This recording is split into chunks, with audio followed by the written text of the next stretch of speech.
So, something that I saw, and I'm not going to go on and on covering it, but here's something that I read. This is from Eric L. Daw, D-A-U-H. I'm sorry, D-A-U-G-H. So Eric L. D-A-U-G-H. I can't get the words out. I'm sorry. But anyway, if that's confusing, I'm sorry, but I will be providing sources on Substack, so you can find it pretty easily. At Eric L. D-A-U-G-H. Breaking. After a conservative Florida councilman stated his strong opposition of Indian immigration to the U.S., he was voted to be removed from office by the council. This is in Florida, a very red state. Chandler Langevin said, Indians don't assimilate, and they're here to drain our pockets and get back to India rich, or worse, to stay. The immigration system works overtime against Americans, and Indian immigrants are at the forefront of its abuse to enrich Indians at the expense of Americans. So this is a quote from this gentleman.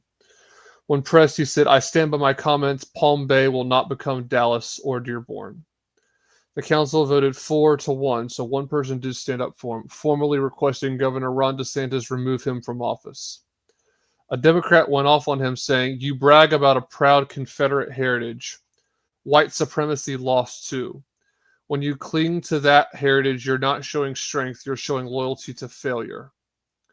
Chandler also called Democratic State Representative Angie Nixon, who is black, low IQ, prompting accusations of racism. He responded, I didn't call Angie Nixon low IQ because she's black. I called her low IQ because she has an absolute room temperature IQ. Whether he is suspended is up to the governor now. Now, I will say, I looked at this 10-ish days ago, a little bit longer. He also, according to this, says additional comments included deport every Indian immediately. This is not an unacceptable viewpoint. How is this unacceptable? To have a viewpoint against Indian immigration to the U.S., to say that they don't assimilate and they're here to drain our pockets and get back to India rich, or worse, they're going to stay, and then go on and say, I don't want this to become Dallas or Dearborn. How is that wrong? So this is a conservative-controlled council requesting Governor DeSantis, a Republican, to remove this person from Congress. So people need to think about that. This is not really Republican versus Democrat for our guys.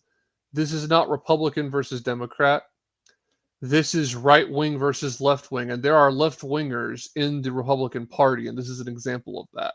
Because here's a real right winger, Chandler Langevin, being attacked by people to his left who are in the Republican Party.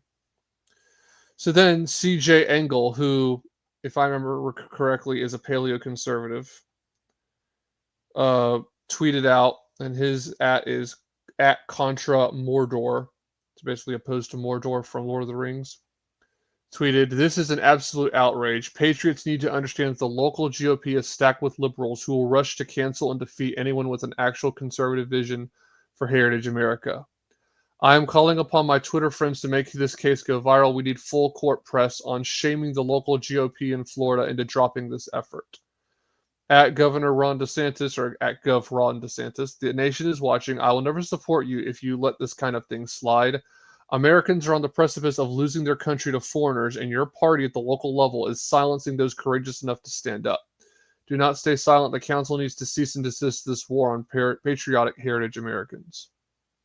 CJ Engel is a really good Twitter account. I recommend people following him.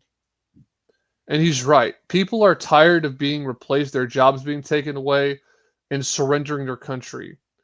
We don't want a nation of people here that speak Farsi or Hindi or Spanish. We want a nation of people from the founding stock who speak English and have Christian values, which is why, although Vivek Ramaswamy says a lot of good things, I will not vote for him because he is Hindu. He says he's a monotheistic Hindu, which that's kind of shaky to me. That's weird because Hindus are polytheists. But, and again, he says a lot of really good things, but he's also got ties to Big Pharma. But mainly, I will not vote for a Hindu. I will vote for a Christian. They may not necessarily be the strongest Christian, but I want someone who at least says they believe in Christian values. It's a non-starter otherwise. And it's not unacceptable to say we don't want a ton of people coming into this nation who are not Christian, who refuse to assimilate to our ways, or who want to get a bunch of money out of here and then go back to their country, or stay here and change our country, have their children go to the universities and become crack troops for the left because the left loves manipulating immigrants into hating the right. All right, another tweet about this at Paleo GOP. This is Brandon Harnish. Republicans who have piled on Langevin. Now, this is good. This is a list of names. Republicans who have piled on Langevin. Representative Randy Fine. He's a neocon deep stater. Called his comments. So this is Randy Fine, the deep stater, attacking Langevin, the patriot. He called Langevin's comments repulsive and racist. Representative Mike, man, I'm going to butcher this, Herodopoulos, I guess. He's just distanced himself from Langevin, saying he doesn't support him. Senator Debbie Mayfield has urged suspension. She wants DeSantis to suspend him. The Palm Bay GOP council members have voted to censure him and strip him of his roles. Mayor Rob Medina condemned him publicly. And then he published all the X handles. So these are the people who are just being awful to this person who is expressing a different of opinion. So I wanted to talk about that. Now, something I wanted to cover very quickly, and this is going to be a long episode, and so just bear with me. So as you know, Jimmy Kimmel got fired. I was actually surprised he got fired for his comments he made about Charlie Kirk. He made some jokes about it. He was fired. And then when he got reinstated, I was not surprised at all. All it really goes to show, I want to hear your thoughts. So definitely leave a comment about what you think about Kimmel getting fired and then getting rehired. But all it shows is the left doesn't give a crap. They wanted to pretend that they gave a crap about the comments he made about Charlie Kirk, the jokes he made. And did he come back on and apologize in some form? Yeah. But his comment should have cost him his job, and they only did for a couple of weeks. And so it's really just kind of disgusting that these people decided to hire him back, because you shouldn't be making jokes about someone dying. And yeah, that's basically enough said about that. If you have other thoughts about that, fine. All right, another story. This was interesting. House Democrats released the latest Jeffrey Epstein documents with Musk, Thiel, Bannon, and Prince Andrew mentions. Documents provided by Jeffrey Epstein's estate to Democratic lawmakers investigated the convicted sex offender and his ties to a wider network of powerful political figures appear to show possible contact between the financier and Elon Musk and Steve Bannon. Roughly 6 pages from more than 8,500 documents provided by Epstein's estate to Democratic members on the House Oversight Committee include meeting schedules appear to show appointments with Bannon and venture capitalist Peter Thiel during Donald Trump's first term in office. Prince Andrew is also listed. And I'm going to be providing this source. And I have other sources as well. The thing that really cracked me up when reading this is it goes on and on about Peter Thiel, Steve Bannon, and other people, but no Democrats, at least not in these articles, because most likely what's happened is these articles that were shown to the Democratic lawmakers, this Democratic Oversight Committee, did name Democrat donors and politicians, but the Oversight Committee conveniently swept that under the rug because it's becoming politicized. Really, and again, this is what I said earlier. It's not Republican versus Democrat. It's not really liberal and conservative. But definitely not Republican versus Democrat. It's right versus left. And the real right hates Epstein. Hates Ghislaine Maxwell. Wants her and other people in this ring fully prosecuted to the fullest extent of the law. It's why the real right wing has been so critical of Trump, because he's buried this story. And the argument is, well, if he unleashes this, it's going to upend not only America, but probably the world. I think that's why. I think that's why not. I don't think it's because Trump is implicated, although the Democrats are going to say that. That's why Trump's keeping it back. I believe that he doesn't want to completely upset the whole apple cart with disastrous consequences. Now, I think he should. I think that would be the correct thing to do. We need to know everything about our government. I do think there's also foreign lobbies that are tied in with Epstein, and Trump's keeping things back because of that as well. He doesn't want our allies to be painted in a bad light. And I want that revealed and released. But you would think that this oversight committee would get all these documents, and there would be a few names on there that are Democrats. And conveniently, it's Bannon, Thiel, and Elon Musk. Now, are there actual ties to Bannon, Thiel, and Elon Musk? I have my doubts. I mean, it's possible that they had ties to Epstein, but Trump had ties to Epstein. The difference is Trump didn't go to the island. And I would have a hard time believing that Thiel and Musk went there. And I definitely don't believe Bannon went there. But if evidence did come out, we would have to look at that and see.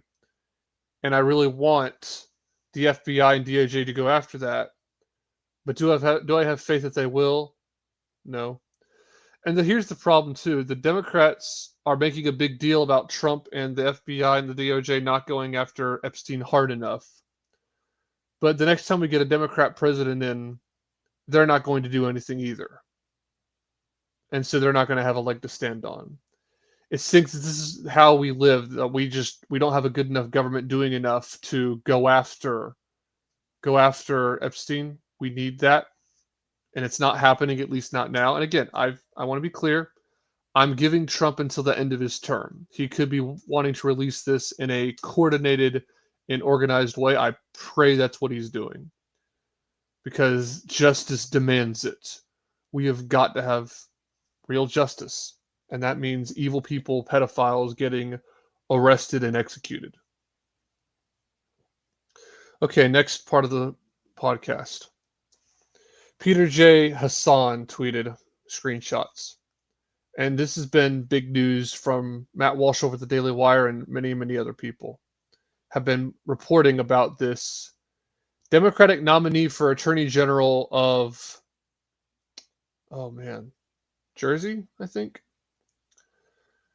Wishing death on children, and his fellow Democrats haven't called on him to drop out yet. Here we have screenshots. You weren't simply asking questions and you know it, said one person. This is the person typing. Someone replies back, I definitely was. I wasn't attacking you. I was trying to understand your logic. You weren't trying to understand, says the person doing the texting. You were talking about hoping Jennifer Gilbert's children would die. The person responding, allegedly Jay, yes, I've told you this before. Only when people feel pain personally do they move on policy. So this is a person, a Democrat nominee for Attorney General at a state level, wishing for someone's kids to die so that a gun bill will pass. It's saying more or less, well, if this person's children die, they will then vote against guns, have some kind of a anti-gun law, they'll vote for it. And so he's wishing death on this person's children. And this person has not to date dropped out and is unlikely to drop out. One moment.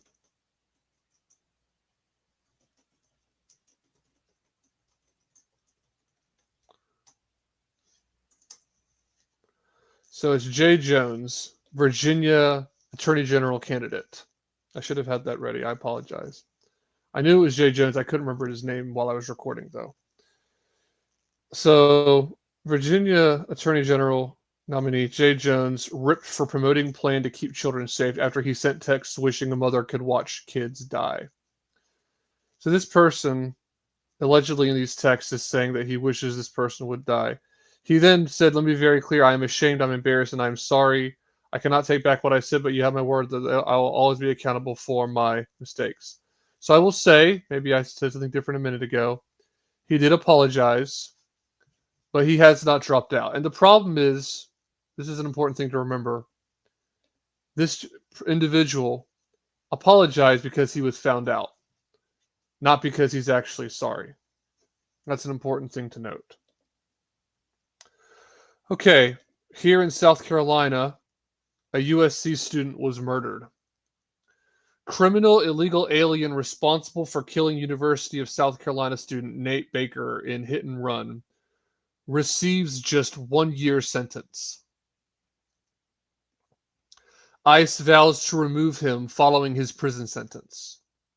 The U.S. Department of Homeland Security today released the following statement after the criminal illegal alien responsible for the hit and run killing of University of South Carolina student Nate Baker received only a 1 year sentence. Rosalie Fernandez Cruz, a criminal illegal alien from El Salvador, struck and killed Baker as he was riding a motorcycle in Richland County, South Carolina, near his school campus. He fled the scene of the accident and did not try to render first aid.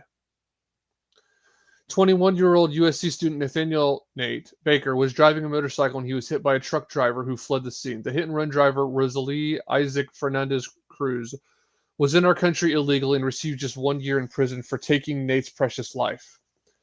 ICE lodged a detainer to ensure, as soon as this killer completes his 1 year prison sentence, that ICE is notified to arrest him and get him out of our country, said Assistant Secretary Tricia McLaughlin. Nate was a 21-year-old college student with his whole life in front of him. This monster should never have been in our country and has had a final order of removal since 2018. So another person is dead because of a criminal illegal alien. This person also, not only did he kill somebody, he then drove off. Didn't try to render first aid, nothing. Just drove right away after killing somebody on a motorcycle. When I tell you that Joe Biden hates our country, and so did Kamala Harris, and so did everybody serving in the Biden administration, they let idiots, monsters like this, who don't even have the human decency to stop and give first aid to somebody, they opened the gates wide open and just let them in. And these people snuck in. They swam over the river. Some of them flew in on a plane paid for by Mark Zuckerberg. I've made episodes talking about the Great Replacement Theory, about how Mark Zuckerberg is big on the open borders movement. Warren Buffett's another one. George Soros. I'm sure Jeff Bezos' money is involved. Amazon loves cheap labor. And they just opened the borders wide open. And I mean, of course, Bezos is for that because he's very Democrat and gives tons, millions, if not billions of dollars to Democrat politicians.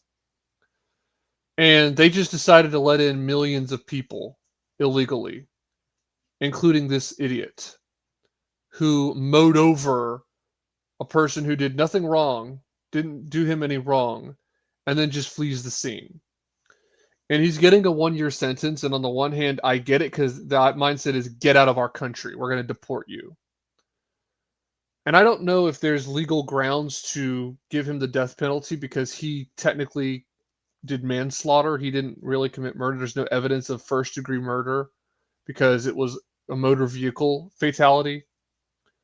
But a 1 year sentence is, part of it doesn't sit right with me because it doesn't sound like a harsh enough punishment.